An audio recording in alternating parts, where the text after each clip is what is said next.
আজ আমি তোমাদের সাথে খুব সিম্পল ভাবে চিলি ফিশ কিভাবে আমি বানাই সেটাই শেয়ার করছি। দেখো, প্রথমেই ম্যারিনেট করে নিচ্ছি লেবুর রস দিয়ে, দিচ্ছি রেড চিলি পাউডার আর কাশ্মীরি রেড চিলি পাউডার, একটা ঝালের জন্য আর কালারের জন্য।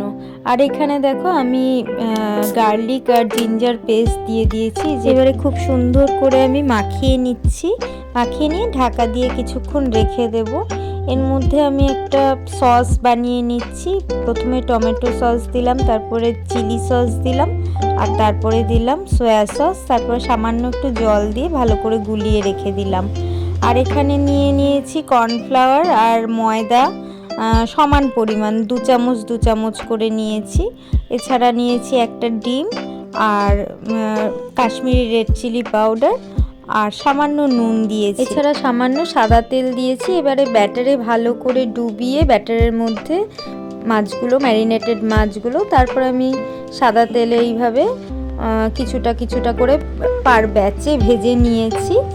আর এখানে সামান্য আবার একটু তেল অ্যাড করলাম, এটা গ্রেভিটা তৈরি করছি।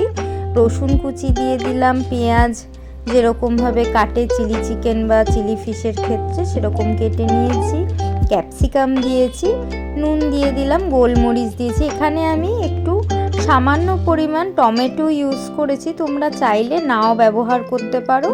এরপরে তো যথারীতি আমি সসটা দিয়ে দিয়েছিলাম, তারপরে মাছটাও অ্যাড করে দিলাম।